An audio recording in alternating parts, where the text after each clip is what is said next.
ভালো সংস্কার দিচ্ছি, কিন্তু পাঁচটা মাতাল যদি মদ খেয়ে গালাগাল করে আমাদের বাচ্চারা ছোট ছোট কি শিখবে? কেউ যদি রাস্তায় ফিরাইলো মাতাল দেখলো, আরে আচ্ছা মাল জনবসতি এলাকা থেকে মদের দোকান সরানোর দাবিতে স্থানীয়দের বিক্ষোভ। এলাকার মহিলা ও পুরুষ একত্রিত হয়ে ঘটনাটি ঘটেছে আসানসোলের কুলটি থানার শাকতরিয়া ফাঁড়ির অন্তর্গত শাকতরিয়া ডায়মন্ড ক্লাব সংলগ্ন এলাকার এক মদের দোকানে। স্থানীয়দের অভিযোগ, অনেক প্রাচীন মদের দোকান হলেও বর্তমানে এলাকার জনবসতি বেড়েছে। বাড়ির ছেলেমেয়েরা ইংরেজি মাধ্যম স্কুল থেকে কলেজে লেখাপড়া করছে, অথচ বাড়ির দুয়ারে রয়েছে এই রকম এক অস্বাস্থ্যকর পরিবেশ। গত 2 বছর ধরে যেখানে মদ্যপদের মাতলামি দৌরাত্ম্যও বেড়েছে, তারা দিনে দুপুরে মদ কিনে দোকানের লাগোয়া এলাকায় মদ খেয়ে গালিগালাজ করছে, যা এক প্রতিদিনের জন্য অস্বাস্থ্যকর পরিবেশ তৈরি হচ্ছে।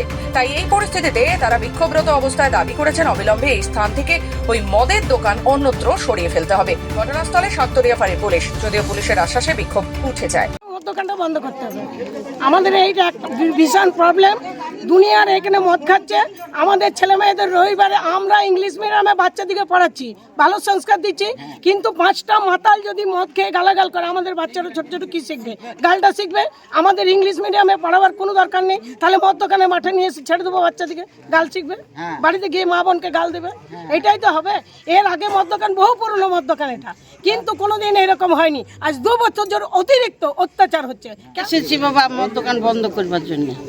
আমাদের বড় অসুবিধা, আমাদের মেয়ে ছেলে বেরাইতে পারে না, সাথে চাপতে পারে না। কেউ যদি রাস্তায় ফিরাইলো মাতাল দেখলো, अरे अच्छा माल है, अरे इसका घर में तो दूठा है, আমরা নিজের কানে শুনেছি। মাতলামুখ হচ্ছে, মদ খাচ্ছে, নানা রকম গালাগালকে দিচ্ছে।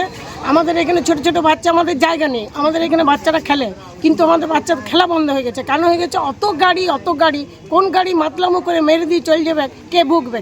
এমনও তো ছোট পরিবার আছে যে যাদের টাকা পয়সা নেই, বাচ্চাটাকে অ্যাক্সিডেন্ট করে দিয়ে যাবে, কে ভুগবে? কে দায়িত্ব নেবে? মদ দোকানের মালিক নেবে না, পুলিশও নেবে না, তাহলে কি হবে বাচ্চাটার? আমরা আর বুঝতে পারছি না, এত গালাগাল হচ্ছে, এত মদ খাওয়ার বেড়ে গেছে। আগে যে মদ দোকানের মালিক ছিল সেইখানে বসে খেতে দিত না, কিন্তু বসে খাওয়াচ্ছে, এটা কিন্তু খুব অন্যায় করছে। আসানসোল থেকে রাহুল পাসওয়ানের রিপোর্ট, খবর বাংলা।